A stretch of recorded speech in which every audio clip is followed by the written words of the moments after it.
ভাই মোহাম্মদ আজকে বড় হয়েছে মা, যদি আমাদের পারমিশন দিয়ে দাও মা, তবে আমার দুঃখ ভাইকে আমরা ময়দানে নিয়ে যাব মা। সুবহানাল্লাহ। তো মা হালিমা বলছে তোদের মাথা খারাপ, এটা আমার সন্তান নয়, এটা হচ্ছে কার সন্তান? মা আমেনার সন্তান।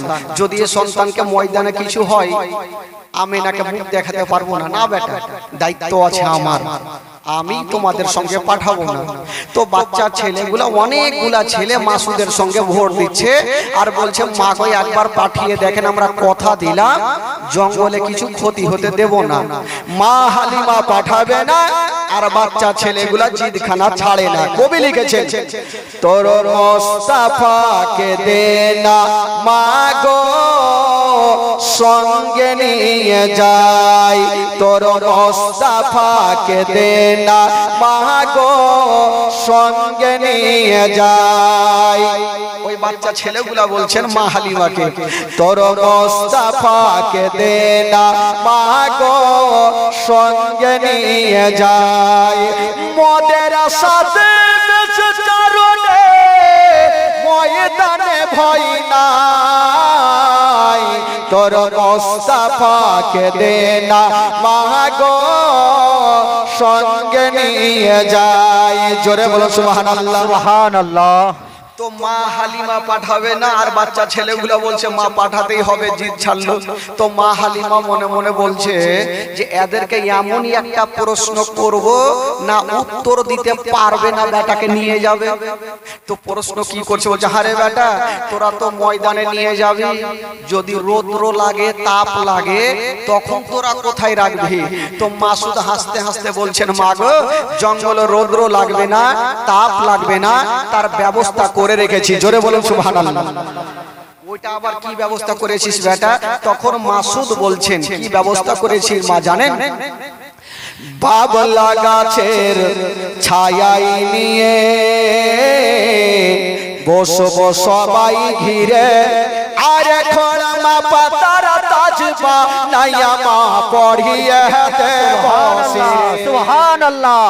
মাগো বাবলা গাছের তাজ বানাবো, ভাইয়ের মাথায় পরিয়ে দেবো, রৌদ্র লাগবে না। কবি লিখেছেন বাবলা গাছের ছায়াই নিয়ে বসবো সবাই ঘিরে, আর খড়মা পাতার তাজবা নাইয়া মা পড়িয়ে দেব শিরে, আর হাজির রবে হামেশা তার খিদমতে সবার, তোর মোস্তাফাকে দে না মা গো সঙ্গে নিয়ে যাই, তোর মোস্তাফাকে দে না মা গো সঙ্গে নিয়ে যাই। একটা তো উত্তর হয়ে গেল, মা হালিমা বলছে বেটা তো উত্তর দিয়েই দিল।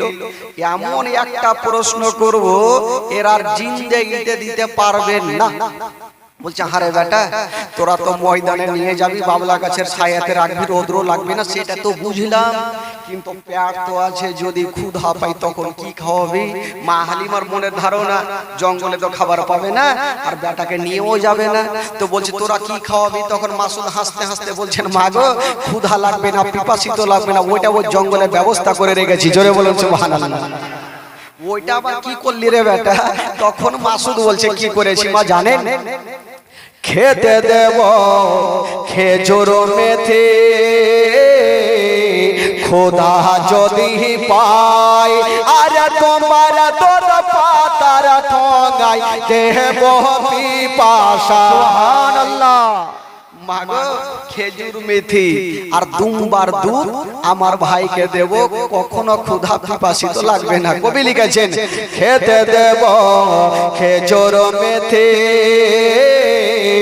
খোদা যদি পাই, আর তোমার দুধ পাতার ঠোঙায় দেব পিপাসায়, তোমার দুধ পাতার ঠোঙায় দেব পিপাসায়, আর হাজির রব হামেশা তার খেদমতে সবার, তোর তোর মুস্তাফাকে দে না মাগো সঙ্গে নিয়ে যায় তোর মুস্তাফাকে দে না মাগো সঙ্গে নিয়ে যায় মা হালিমা বলছেন বেটা যাও এত ব্যবস্থা যখন করেছো তবে নিয়ে যাও আমি তোমাদের সঙ্গে পাঠিয়ে দিলাম ও যুবক বন্ধুরা আমার নবীকে জঙ্গলে নিয়ে চলে গেছেন বাবা বাচ্চা বাচ্চা ছেলেগুলা চতুর্দিকে খেলতেছিল আর আমার নবী মুস্তাফা 1.5 বছর বয়সে একটা গাছের তলাতে দাঁড়িয়ে ছিলেন বাবা ও যুবক বন্ধুরা হঠাৎ করে দেখা গেল জঙ্গলের দিক থেকে কিছু বড় বড় বাঘগুলা বেরিয়ে এসে আমার নবীকে চতুর্দিক দিয়ে ঘেরাও করে নিল যেমন বাঘগুলা আমার নবীকে ঘিরে নিয়েছেন বাবা মাসুদ দূর থেকে দেখছেন জানি না আমার ভাইকে হয়তো বাঘে জিন্দা রাখবে না বকরিগুলাকে ছেড়ে দিয়া মাসুদ যেন বাড়ি পালিয়ে গেল মার বুকে লেগে গেছে ও গো জননী মা সব শেষ হয়ে গেল মা বরবাদ হয়ে গেল মা বললো কি হলো রে বেটা বলছেন মা গো আমরা জঙ্গলে বকরি চড়াইতেছিলাম মা হঠাৎ করে দেখলাম গো মা জঙ্গল থেকে কিছু বড় বড় বাঘগুলা বেরিয়েছে মা আমাদের ভাইকে ধরে ধরে নিয়েছে মা হয়তো আমার ভাই জিন্দা বেঁচে নাই এই কথা যেমনই বলতে নাই মা হালিমার মাথার উপরে মনে হচ্ছে পাহাড় চেপে গেল আল্লাহ গো জানি না ওটা আমার সন্তান নয় ওটা হলো আমেনার সন্তান যদি কিছু হয়ে যায় আমেনাকে মুখ দেখাতে পারবো না মা হালিমা বলছেন বেটারে ওরে লাডলা দুলারা ওরে কলেজার পাড়া ওরে নয়নের তারা তাড়াতাড়ি করে আমাকে জঙ্গলে নিয়ে চলো মা বেটা জঙ্গলের দিকে যাচ্ছেন বন্ধুরা ইনারা অর্ধেক রাস্তাতে গিয়েছেন বাবা গো আর ওই দিকে নবীকে যে বাঘে ঘিরেছিল আমার নবীর কি কোনো ক্ষতি করেছিল না রে বাবা না কি করেছিল যেই সময়তে আমার নবী মুস্তাফা একটা গাছের তলাতে দাঁড়িয়ে ছিল সেই সময়তে বড় বড় বাঘগুলা বেরিয়ে এসে আমার নবীর কদমে চুমা দিয়েছিল সুবহানাল্লাহ সুবহানাল্লাহ বলুন ওই বাঘগুলা বেরিয়ে এসে আমার নবীর কদমে চুমা দিয়ে লাইন ধরেছে না ও যুবক বন্ধুরা যেমনই লাইন ধরেছেন বাবা ওইদিকে মা হালিমা আর মাসুদ কাঁদতে কাঁদতে চলে আসছেন আমার নবী বলছেন ওরে বাঘেরা আর দেরি করো না তোমরা জঙ্গলে চলে যাও জঙ্গলের বাঘগুলা বাবা জঙ্গলে চলে গেল আর মা হালিমা দৌড়াতে দৌড়াতে গিয়া আমার নবীকে টেনে বুকে লাগিয়েছে ওরে লাডলা দুলারা আমি শুনলাম বেটা তোমাকে বাঘে ঘিরেছিল বলছেন মা গো আপনি যা শুনেছেন সত্য কথা মা তবে মা গো একটা কথা বলে দি মা ওই বাঘগুলো আমার কোনো ক্ষতি করে না কি করেছিল বলছেন মা গো ওই বাঘগুলো একটা একটা করে এসে মা আমার কদমে চুমা দিয়েছিল সুবহানাল্লাহ জোরে বলুন আচ্ছা বলুন তো ভাই আমরা আর আপনারা যদি জঙ্গলে থাকি আর আমাদের পায়ে যদি লাইতো বাঘ কি চুমা দিবে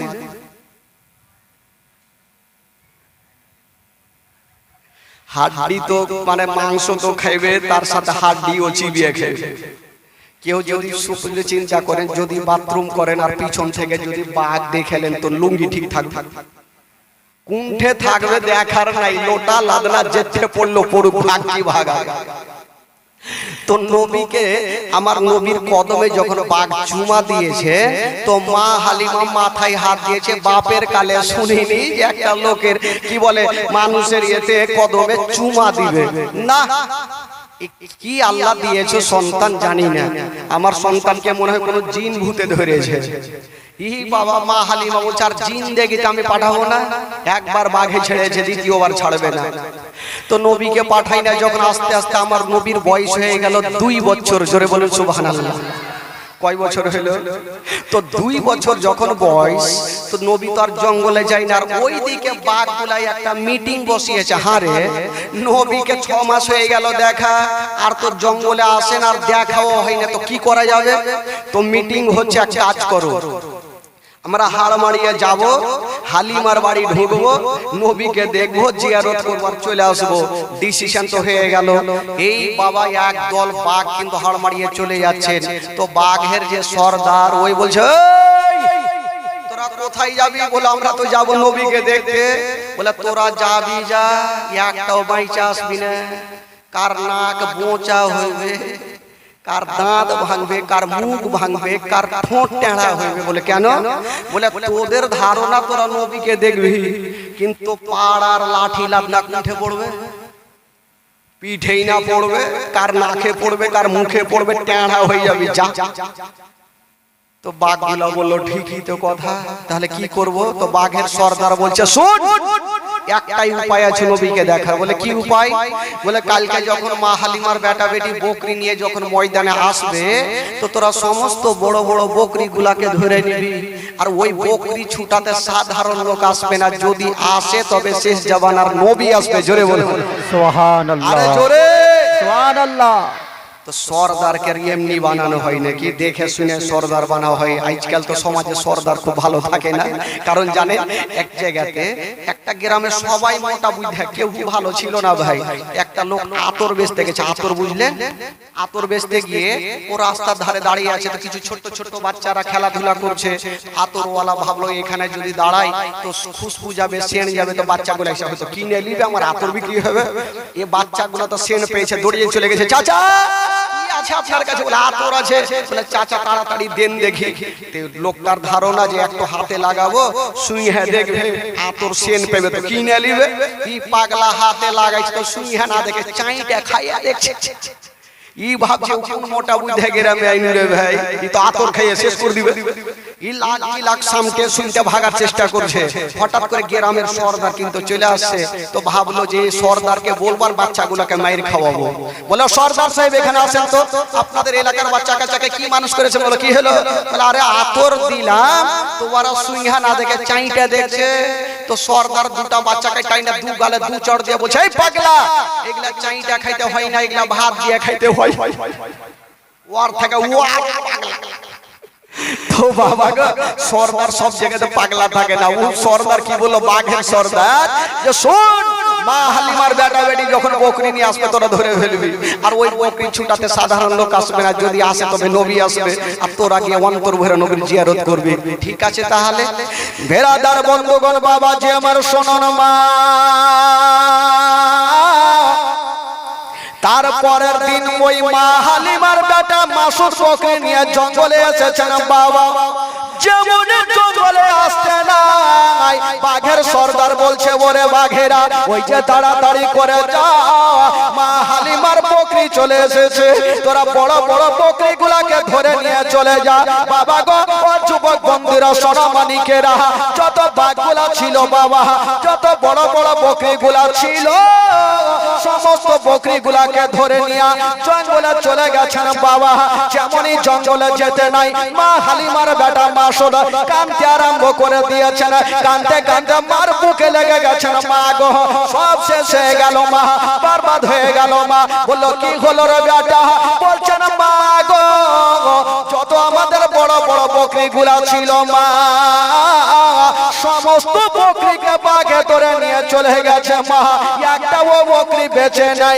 মা হালিমা বেটাকে বুকখানে চেপে ধরেছেন। ওরে লাডলা দুলারা, ওরে কলেজার পারা, ওরে নয়নের তারা, বকরি গেছে চলে যায় বাবা, তুই তো বেঁচে এসেছিস। বলে, হ্যাঁ মা, আমি তো পালিয়ে এসেছি, বাঘ দেখে কি আর থাকি? মা হালিমা মনটা খারাপ করে চোখের পানি ফেলছে, আর আমার দয়ার নবী মুস্তাফা পাশে দাঁড়িয়ে দাঁড়িয়ে একটু মুস্কি মেরে হেসে গেলে। তো মা হালিমার মিজাজ খারাপ হবে কি হবে না? বকরি ধরেছে, আমার টেনশন করছি আমি, আর তুই ফের হাসছিস, কারণটা কি রে বেটা? বলছে মা গো একটা কথা বলবো মা, আমার নবী ভালো করে জানে আমি যদি জঙ্গলে না যাই তো কিয়ামত পর্যন্ত বাঘ আমাদের বকরিকে খাবে না। জোরে বলুন সুবহানাল্লাহ। সুবহানাল্লাহ। আমাকে যেতেই হবে। বলছে মা গো একটা কথা বলবো মা, মা গো আমাকে যদি পারমিশন দাও মা, আমি যাব আর সমস্ত বকরিকে ছুটিয়ে নিয়ে আসবো। মা হালিমা বলছে তোর মাথা খারাপ, একবার বাঘে ছেড়েছে, দ্বিতীয়বার আর ছাড়বে না, তোকে ভুল করেও পাঠাবো না। মা হালিমা পাঠাবে না আর আমার নবী জিদখানা ছাড়ে না। বলছে মা গো কথা দিলাম আমার বাঘে কিছু ক্ষতি করবে না, একবার তো করেনি মা। বলছে বেটা একবার হয়তো ছেড়ে দিয়েছি, এবার ছাড়বে না রে বেটা। তো নবী বারবার যখন বলছে তো মা হালিমা বলছে দেখ বেটা শুন একটা কথা, শুন তুই যাবি যা, তবে দূর থেকে দেখবি যদি বাঘ চলে আসে তো তুই ভাই আসবি, বকরির দরকার নেই। আমার নবী যাচ্ছে আর পিছন থেকে একটা কথা বলছেন, বলছেন মা গো আমি চললাম মা, যতক্ষণ পর্যন্ত বকরি নেব না আমি বাড়ি ফিরে আসব না। সুবহানাল্লাহ। আচ্ছা বলুন তো ভাই, আমার নবী যাচ্ছেন বকরি আনতে, আমার নবী বকরি আনতে পারবে কি পারবে না গো? একটু জোরে বলুন। আমার নবী সব পারবে। বাবা গো আমার নবী যাচ্ছেন, মা হালিমা বলছে দেখ বেটা একটু সাবধানে যাস, আমার মন কেমন কেমন করছে। আমার নবী যাচ্ছেন বাবা ময়দানে। কবি লিখেছেন বাবা, ও শিশু বেলায় দয়ার নবী গেলেন একদিন ময়দানে, সূর্য তখন লুকিয়ে দেখেন নবী আছেন কোনখানে।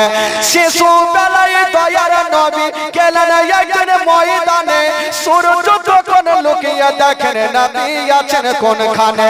সামনে দুটি হাত, সামনে দুটি হাত রহমতের সাকিনা, সামনে দুটি হাত রহমতের সাকিনা, দিন দুনিয়ার বাদশা সেজে তাজদারে মদিনা।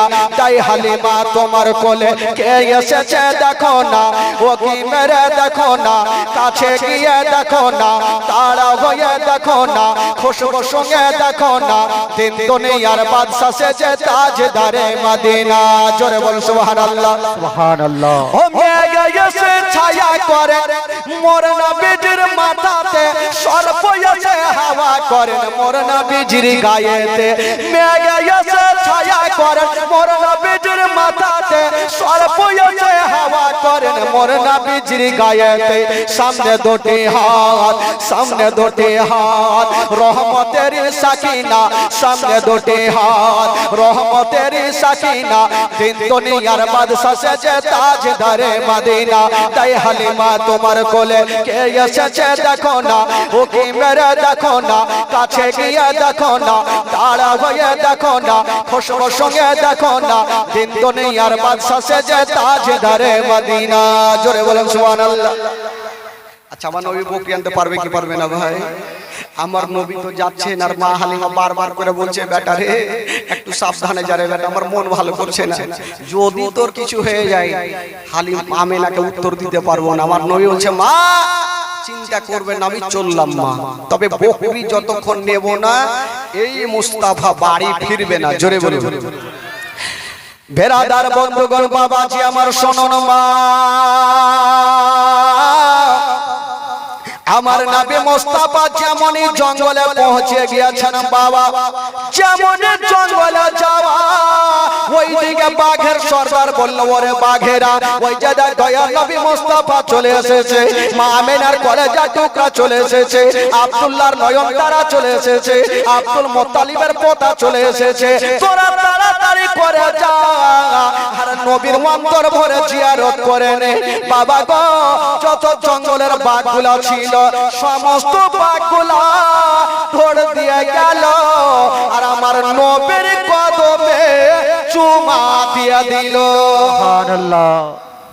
আমার নবী বলছে কদমে তো চুমা দিলে তো বকরি কই?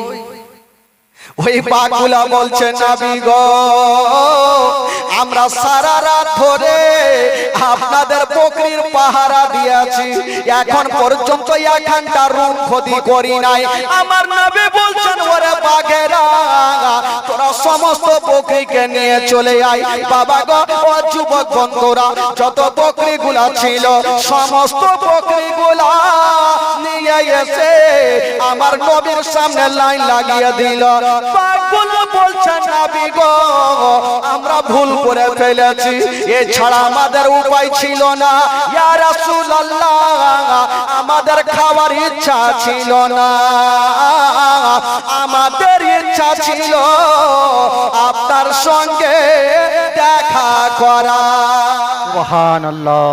আমাদের খাওয়ার ইচ্ছা ছিল না শুধু আপনার সঙ্গে দেখা করার কারণে বকরি ধরেছিলাম তো কি বলে আমার নবী বলল ঠিক আছে তোমাদের হয়ে গেছে বা তোমরা চলে যাও জঙ্গলে বাঘগুলা তো জঙ্গলে চলে গেল আর আমার নবী বকরিগুলাকে নিয়ে মা হালিমার সামনে হাজির মা হালিমা মাথায় হাত দিয়েছে হায় আল্লাহ কোন সন্তান আমাকে দিয়েছো যে এই বাঘ পর্যন্ত ছেড়ে দিল আর বেটাকে ছাড়লো ঠিক আছে বকরি পর্যন্ত ছেড়ে দিল যাকে আর কি বলে আস্তে আস্তে নবীর বয়স যখন হইল আচ্ছা বলুন তো ভাই আমার নবী যার কাছে থাকবে তার লাভ হবে না লস হবে একটু জোরে বলতে হবে লস জিন্দেগিতে হবে না মা হালিমা যখন বড় লোক হতে লাগলো তো কিছু আশেপাশের মা বহিনেরা এরা কুটনামু চালু করলো যাহারে যেদিন থেকে সন্তানটা হালিমার বাড়িতে এসেছে হালিমা তো বড় লোক হতে লাগলো আর প্রত্যেকদিন হালিমার বকরি নিয়ে যায় আর আমাদেরও নিয়ে যায় তো সন্ধ্যার সময় মা হালিমার বকরি পেট ফুল হয়ে থাকে আর আমাদের বকরির হাফ পেট কেন বুঝা যায় না কিছু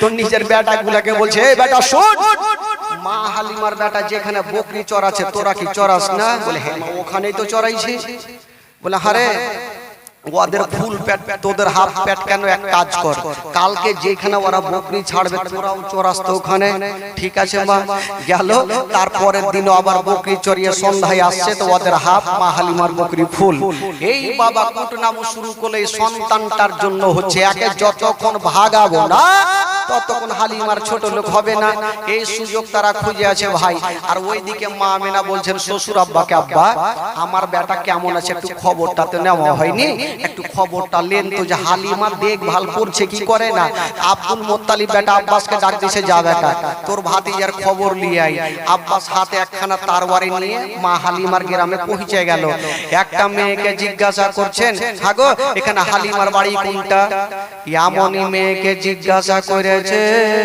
ওটাই হইল মাইমনা কুটনি খালাগে রাগিও না আমার নাম কহছিস কুটনি যারা থাকবে ওরকে গিরে গিরে বুদ্ধিও থাকে তো ওই মেয়েটাকে জিজ্ঞাসা করেছে যে মেয়েটা মনে মনে চল খেলছিল যে সন্তানটাকে কি করে ভাগাবো আর ওকে খুঁজে জিজ্ঞাসা করছে যে হালিমার বাড়ি কোনটা ওর তো এমনি মিজাজ খারাপ হয়ে আছে এই রাগের মাথায় বলছে হালিমার সঙ্গে কিসের দরকার তো মা হালিমা কি বলে আব্বাস বলছে জানি না গো আমার একটা ভাতিজাকে রেখেছি হালিমার বাড়িতে দেখভাল করছে কি করে না তার জন্য একটু দেখতে আসলাম ওই মেয়েটা বলছে সুযোগ ভালো পেয়েছি ইয়াকে এমন তেল মধু খাওয়াবো আর যেন ওই ছোট্ট ভাতিজাকে হালিমার বাড়িতে না রাখে কি মধু খাওয়াবো বলছে হ্যাঁ গো আপনারা কাজ কাম পাননি বলে কেন বলে এমন মেয়েকে দিয়ে গেছে যে আপনার ভাতিজার দেখভাল হালিমা করে না মানে কি হয়েছে বলে সারা দিন বিছানাতে রেখে দেয় কি বলে ঝুলনাতে রেখে দেয় ঝুলনা বুঝলেন তো ঝুলনা কি বলে আপনাদের ভাষাতে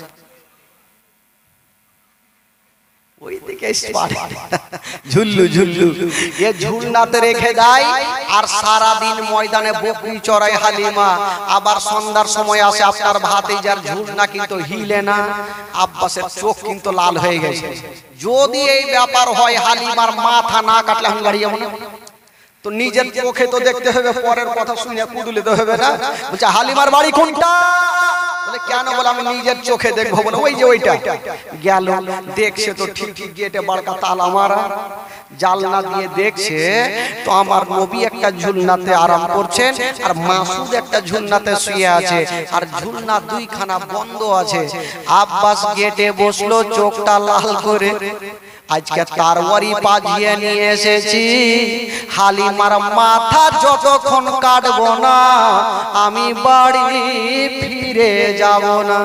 আজকে হালিমা শেষ। এই বাবা সকাল থেকে নিয়ে বসে আছে, রাত কিন্তু খুলছে আস্তে আস্তে। বাবা এই করতে করতে সন্ধ্যা হয়ে গেল, সূর্য ডুবতে যাবে তার আগে মা হালিমাকে দেখছেন বকরি নিয়ে দুল দুল দুল দুল করে বাড়ি ফিরছে। আব্বাসকে দেখে মা হালিমা চমকে গেল, ভাইজান কি খবর? বলছে হালিমা আজকাল ঠিক ঠিক জবাব দে, যদি উল্টা পাল্টা হইলো তারওয়ার কিন্তু চলে যাবে। বলে কি হয়েছে ভাইজান, কি বলে? আপনি আসলেন কি ব্যাপার, কখন আসলেন? আমি সকাল থেকে বসে আছি এখানে, তোর মাথা কাটার লেগে। বলেন কি হয়েছে, ব্যাপারটা কি? বলছে আচ্ছা বলো, আমার ভাতিজাকে তোমাকে কিসের জন্য দিয়েছি? বলে আদর যত্ন করতে, দুগ্ধ পান করাতে। তো আচ্ছা আমার ভাতিজাকে দুগ্ধ পান করাচ্ছ, ঠিক আছে আমি বুঝলাম, কিন্তু এই যে ঝুলনাতে শুয়ে দিয়ে বাইরে তালা মেরে তুমি যে ময়দানে সারাদিন থেকে এখন সন্ধ্যায় আসলা, আমার ভাতিজার ঝুলনা কি এটা হিলায়? মা হালিমা বলছেন ভাইয়া তবে একটা কথা শুনালেন, আমি সকাল বেলা যখন হিলিয়া যাই আর বিকাল বেলা এসে দেখি আপনার ভাতিজার ঝুলনা হিলতে থাকে। সুবহানাল্লাহ সুবহানাল্লাহ। আব্বাস বলছে এখনই মার্ডার করে দেবো নাকি, মানে ও তো নিজের চোখে দেখলো আর ই বলছে হিলতে থাকে। হালিমা ফুল দরওয়াজা আর দেখা কোনটা ঝুলনা হিলছে। মা হালিমা মনে মনে বলছে আজকে শেষ। বাবা তালা চাবিটা নিয়েছেন, তালাতে ভরে দিয়েছেন, যেমনই ঘুরাতে যাবে হালিমা বলছেন আল্লাহ আজকে যদি ঝুলনা না হিলে তবে আমার জীবন খানা বাজবে না। আল্লাহ গো তুমি প্রত্যেকদিন ঝুলনা খানা হিলিয়া দাও, আজকে ঝুলনা খানা হিলিয়া দাও। হালিমা মনে মনে দোয়া করেছেন আল্লাহ যেন ঝুলনা হিলে, না হলে আজকে আর জান নেই, আজকে চিকনা হয়ে যাবে, যা তারওয়ারি চকচক করছে। তো মা হালিমা তালাতে চাবিটা ভরে ঘুরিয়ে দিয়েছেন, পাল্লাটা সরাতে যাবেন।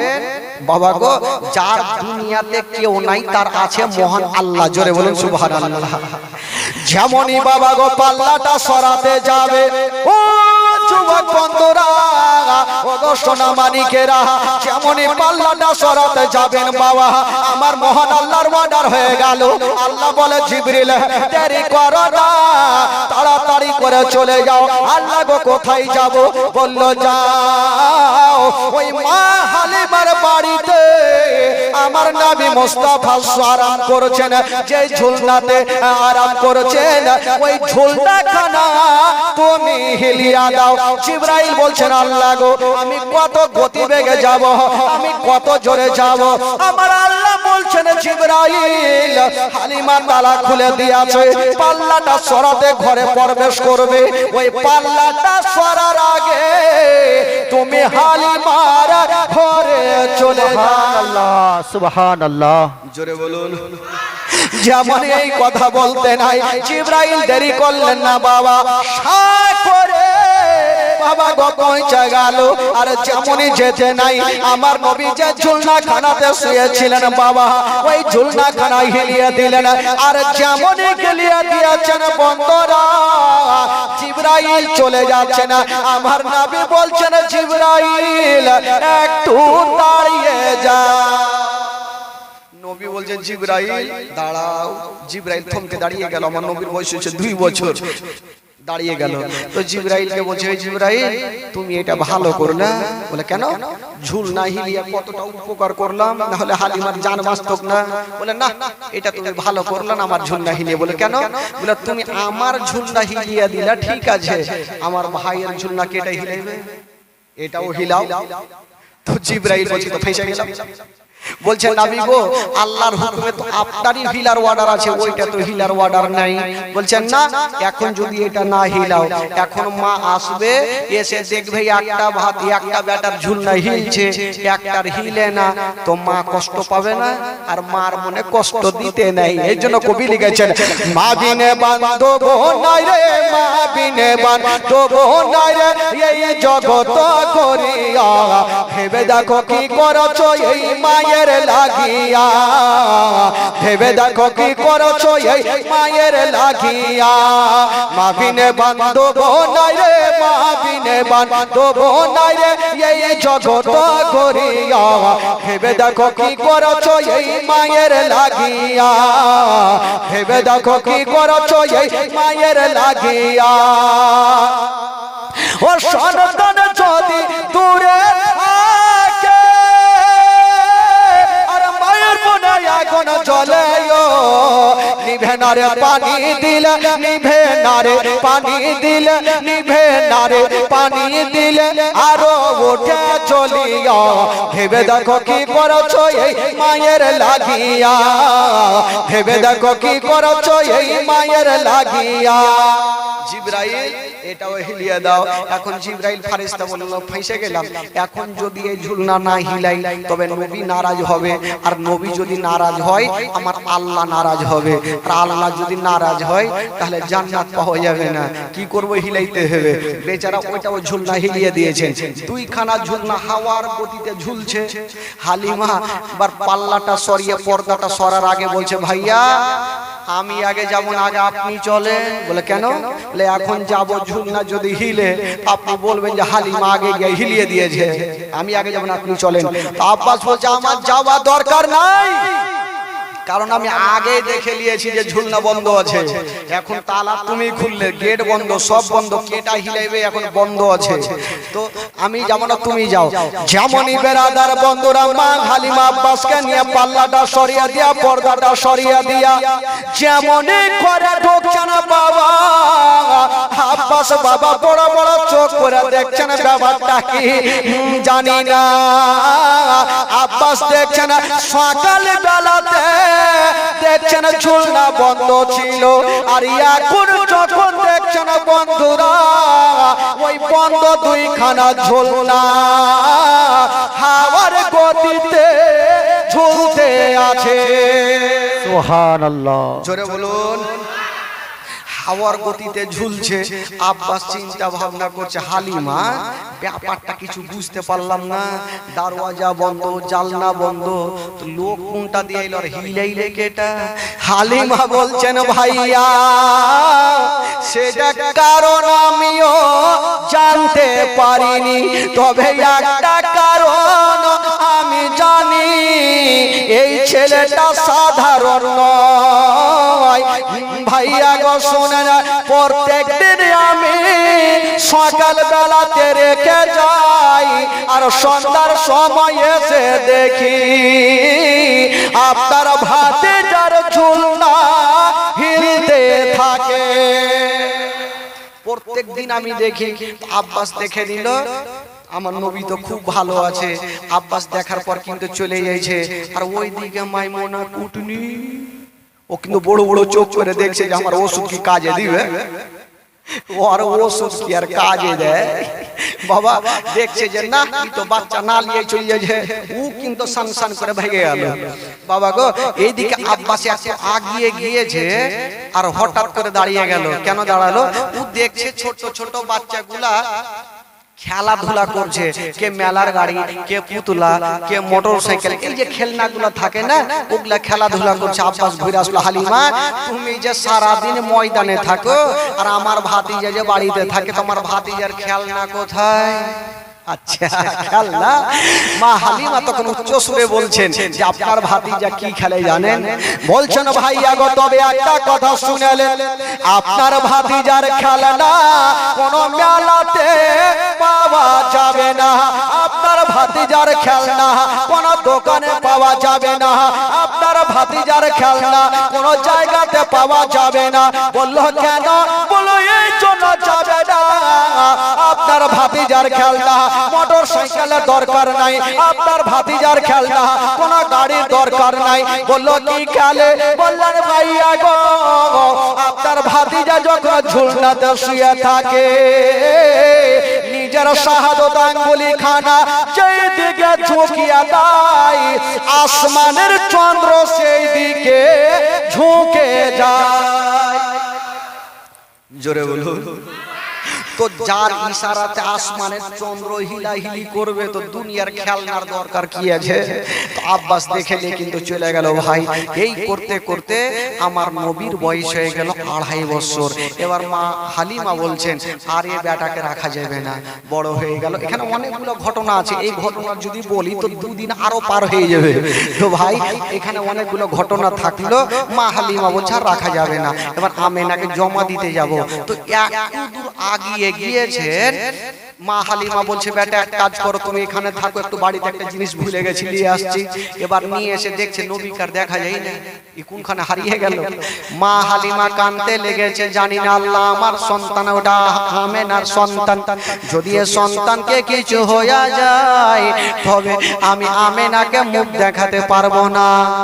মা হালিমা খুঁজতে খুঁজতে একটা মন্দিরে গিয়ে পৌঁছে গেল। তো মন্দিরে বৃদ্ধ, ওই যে পূজারী সাধু, ওই বৃদ্ধ কিন্তু বলছে হালিমা কি ব্যাপার তোমার চোখে পানি কেন? বলছে জানি না আমার বেটা হারিয়ে গেছে, মন মেজাজ ভালো নেই। তো বৃদ্ধ তখন বলেছিল হালিমা তোমাকে একটা উপায় দেব, বুদ্ধি দেব যে তোমার ছেলেকে খুঁজে পাবে। বলো কি? বলে ওই যে আমার মোটা চোটা প্রভুর সামনে তো কি বলে তুমি সাজদা করো, তাহলে তোমার বেটাকে খুঁজে পাবে। তো মা হালিমা একটা উত্তর দিয়েছিলেন মারাত্মক। বলে ও বৃদ্ধ শুনেন, আমার সাজদা তো দূরের কথা, আমার বেটার পবিত্র নামখানা তোমার প্রভুর সামনে নাও, যদি দাঁড়িয়ে থেকে যাই তাহলে আমি তোমার প্রভুকে সাজদা করব। সুবহানাল্লাহ। তো এই বৃদ্ধ ভাবছে যে কারো নাম লেওয়াতে কেউ কি উল্টে, তো দেখি নামখানা লিব, যদি না উল্টে আজকে হালিমা যদি সাজদা করে তো দুনিয়ার যত উম্মতি মুহাম্মাদিরা থাকবে সবাই প্রভুকে সাজদা করবে। দেখি আচ্ছা নামটা কি বলে দাও। তো মা হালিমা কানে কানে নামটা শিখিয়ে দিলেন আমার নবীর। এবার ওই বৃদ্ধ বাবা গো গেল আর একটা প্রভুর সামনে, একটা মূর্তির সামনে হাত জোড় করে দাঁড়িয়ে গেছেন। বলছেন প্রভু গো তোমাকে কত মোটা চোটা করে গাইড়ে রেখেছি, সকালে মুড়ি দিয়েছি, বিকালে কেলা দিয়েছি। মুড়ি কেলা দিয়েছে, কুত্তা খেয়েছে, ভাবছে আমার প্রভুই খেয়েছে। বলে প্রভু গো এই যে হালিমা দাঁড়িয়ে আছে উনার লাডলা দুলারা হারিয়ে গেছে, একটু খুঁজে দাও, যার নাম মোহাম্মদ। যেমন আমার নবীর নাম খানা নিয়েছেন বাবা, হায়রে মাটির মূর্তি বাবা মুখের ভরে পড়ে গেল। আরে যেমনই পড়লো নাক বোচা, মুখ বোচা, এই বোচা, কে কোনখানে ভাগলো, ই সাধু মুর্দি কোনটা ভাগলো ঢুড়ে পাওয়া যায় না। তো মা হালিমা দেখছে একে তোর পাওয়া যায় না, ই খুঁজতে খুঁজতে হালিমা মক্কা নগর পৌঁছে গেল। আর যেমনই যাচ্ছেন বাবা দেখছেন তাকিয়া আমার নবী মুস্তাফা নিজের মা আমেনার কোলে বসে আছেন। জোরে বলুন সুবহানাল্লাহ। সুবহানাল্লাহ। তো মা হালিমা বলছে হারে বেটা কত খোঁজ করলাম বেটা, আর তুমি এখানে বসে আছো। নবী বলছেন মা গো আমি জানি মা আমি বড় হয়েছি মা, আমি ভাবলাম কত আর কোলে চেপে যাব মা, তাই আমি চলে এসেছি হেঁটে হেঁটে মা। হায়রে মা হালিমা আমার নবীকে রেখে দিয়ে চলে যাবেন বাবা।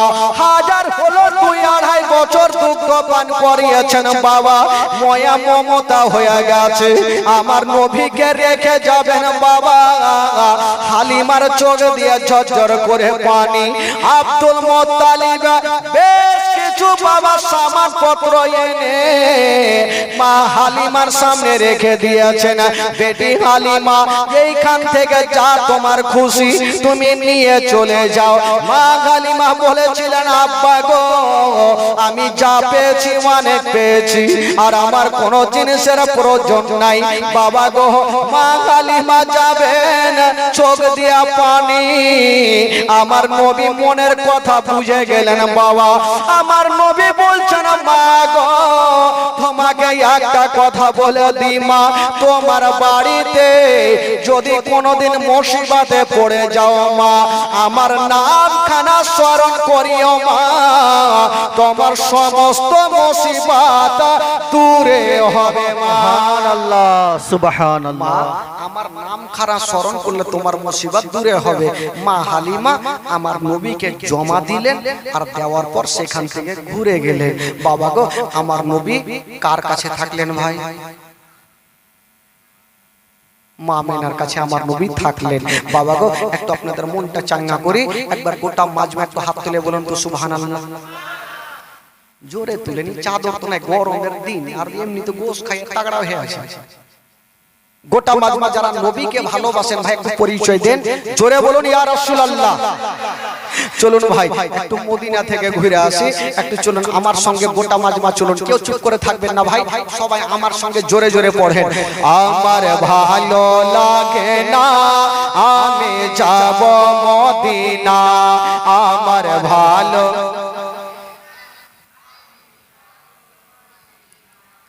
ঢেকিবা।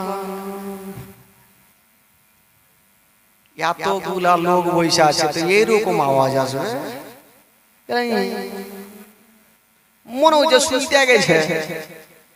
একটু টাটকা হয়ে কহেন ভাই, আরে মন তাজা করেন, ভাবেন যে কুরবানির মাংস এখন বাড়ি বাড়ি শেষই হয়, তো তাগড়া হওয়া দরকার আছে। বাদী হে মানুষ একটু জোরে বলেন, মন দিয়ে পড়েন। আমার ভালো লাগে না আমি যাব মদিনা, আমার ভালো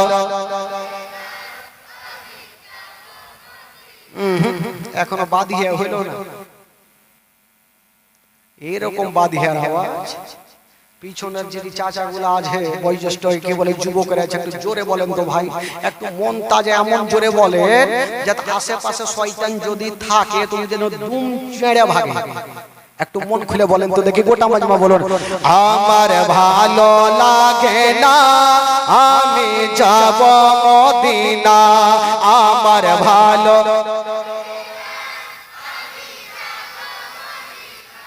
এই তো 50% হয়নি না, 50% হয়নি, এত হাড্ডা হাড্ডি রে। এইভাবে করলে কি কাজ হবে ভাই? আর একটু জোরে লাগান, তাহলে জানবে আশেপাশের লোকজন জানবে যে মারপিট লেগেছে। হ্যাঁ একটু জোরে লাগান তো দেখি। আমার ভালো লাগে না আমি যাব মদিনা, আমার ভালো মদিনাতে না গেলে মন শান্তি পাবে না, আমার ভালো আমার ভালো লাগে না আমি, আমার ভালো লাগে না আমি যাব মদিনা। মনে আছে যে আশা নবী গো হবে তোমার সঙ্গে দেখা, মনে আছে যে আশা নবী গো হবে তোমার সঙ্গে দেখা। ওগো পাখির মতো থাকতো না, পাখির মতো থাকতো না, উড়ে যাব মদিনায়, আমার ভালো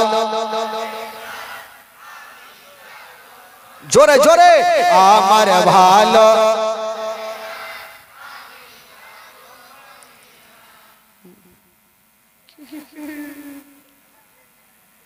ভালো কাজে কেউ নেই, খারাপের দিকে ভালো আছে। এই গ্রামে কোনো মাতাল আছে ভাই? আছে? আচ্ছা যারা যারা মাতাল আছে একটু হাত তুলে দেখান তো ভাই। তুলে লজ্জা কি আছে? তার মানে আছে আর কি, আবহাওয়া দেখে কেমনই লাগছে। কেউ তো আছে মাতাল যত থাক ভাই, যদি যতই ফুল পেট খাই, পুলিশকে যদি দেখে লাই ওর কিন্তু জ্ঞান ফিরে যাবে। হ্যাঁ একটা মাতাল জানেন একদম ফুল পেট খেয়েছে ভাই, একদম খাইয়েছে আর মাঠ গোটা মাঠে রাস্তা একদম চলে আসে, এই চলছে এই করছে আর চলে আসছে, আর ওই রাস্তা ধরে একটা পুলিশের গাড়ি কিন্তু চলেছে। ই মাতাল দেখছে যদি পুলিশ ধরে এলে পাঁচ হাতে লাদনা পড়বে, পুলিশের গাড়ি কাছিয়ে যাইছে, ই ভাবছে কোনঠে লুকাবো রে ভাই, কোন জঙ্গল দেখা যায় না, কিছু নাই, কোনখানে যাব। হঠাৎ করে দেখছেন একটা কবরস্থান, জুতা খুলে কবরস্থানের কাছে এইভাবে দাঁড়িয়ে গেছে আর শুরু করেছে আল্লাহ আল্লাহ, মানে বাঁচার লাগে। এবার পুলিশ গুলা ভাবছে যে কোন আসামির বাড়ি যাব তো চিনি না, কোনটা গ্রাম এটাও জানি না, তো কাকে জিজ্ঞাসা করবো, মাঠে কাউকে দেখা যায় না, ওকেই জিজ্ঞাসা করবো।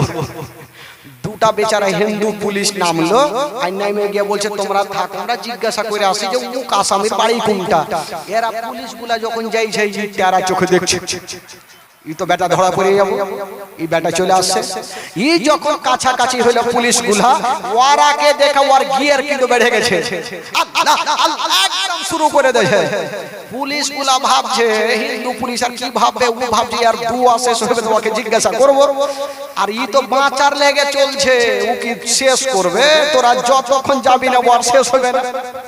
এই করতে করতে 1 ঘন্টা হইলো, 1.5 ঘন্টা হইলো না, ইয়ার গিয়ার কিন্তু বাড়তে আছে। এবার পুলিশ গুলা দেখছে ধুর আর দুয়া শেষ হলো, চল চল চল, ই চলে গেল। ই টেরা চোখে বলছে এবার রে বেটা গেলি, ধরতে আমাকে জিন্দেগিতে পারবি না, আমি এমনই মাতাল। ধরতে তো পারলো না। এবার ওই যখন যাচ্ছে গাড়িতে, তো গাড়ির মধ্যে দুটা মুসলমান পুলিশ ছিল, এরা বলছে কি হইলো, বলে ধুর তোমাদের এমন দুবার দুয়াই শেষ হয় না যে জিজ্ঞাসা করবো। তো মুসলমান পুলিশ গুলা ভাবলো বাপরে, ই মনে হয় একটা আল্লাহওয়ালা আছে, না তো এত লম্বা দুয়া করে, তো তোমরা থাকো আমরা দুয়াতে শামিল হবো। ইয়ারা দুটা বেচারা নেমে চলে যাচ্ছে ওরকে দিকে, আর ও ক্যারা চোখে দেখছে, ফের বেটা দুটা চলে আসছে, এবার মনে হয় ধরা পড়ে যাবো। ই তো দুজনে গিয়ে ইয়ারাও জুতা খুলে ওর পাশে দাঁড়িয়ে ইয়ারাও শুরু করেছে আল্লাহ শুরু করে দিয়েছে। এই করতে করতে ইয়ারা ভাবলো 1 ঘন্টা হোক 2 ঘন্টা হোক, তারপরে তো ছাড়বে, জিজ্ঞাসা করবো। তো এই করতে করতে 2 ঘন্টা পরে এই পুলিশগুলো কিন্তু খাসতে গেছে ভাই, রাগের মাথায় বলছে ই কিন্তু মাতাল দাঁড়িয়ে গেছে। বলে কি হলো কি হলো, বললে তুমি কিসের দোয়া করছো, এত লম্বা দোয়া বাপের কালে আমরা করিনি। ই বলছে আমি 1 ঘন্টা করি 2 ঘন্টা করি, আমার বাপ আমার ব্যাপার, তুই করবি কর, না করবি যা। পুলিশ গুলা ভাবছে ঠিকই তো কথা, ও দোয়া করলে আমি মানা করার কে আছে, ও কিন্তু চলে যাচ্ছে। তো ওকে জিজ্ঞাসা করছে তোর কে মারা গেছে, বলছে আমার বাপ মারা গেছে। ও তোর বাপ মারা গেছে, তো ওখানে কোনো কবর নাই, একটা ছোট্ট বাচ্চার কবর। ইয়ে বলছে আরে তোর যে বাপ মারা গেছে, তো তুই ছোট্ট বাচ্চার কবরের কাছে যে কাঁদছিস। ই টেরা চোখে দেখছে বাপরে ভাইসা গেল। ই চট করে বলছে এ দারোগা বাবু জানেন না, আমার বাপ যখন এত বড় ছিল তখন মরে গেছে। তো মাতাল থাকে, সব রকম মাতাল থাকে বেরাদারান ইসলাম। মন এবার চাঙ্গা হয়ে গেছে, একবার জোরে বলুন সুবহানাল্লাহ, আরো জোরে। ক্যাপসুল না দিলে মনটা ফ্রি হবে না, তখন বাড়ি ভাগবে। বাবা গো চলুন মদিনা, একবার জোরে মোহাম্মতে আমার সঙ্গে পড়ুন। আমার ভালো লাগে না আমি যাব মদিনা, আমার ভালো মদিনাতে না গেলে মন শান্তি পাবে না, আমার ভালো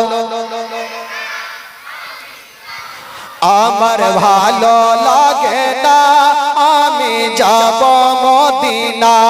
5 ওয়াক্ত নামাজ যারা করিবেন আদায়, 5 ওয়াক্ত নামাজ যারা করিবেন আদায়, ওগো নামাজ না পড়লে পরে নেকি মিলবে না, আমার ভালো লাগে না আমি, আমার ভালো লাগে না।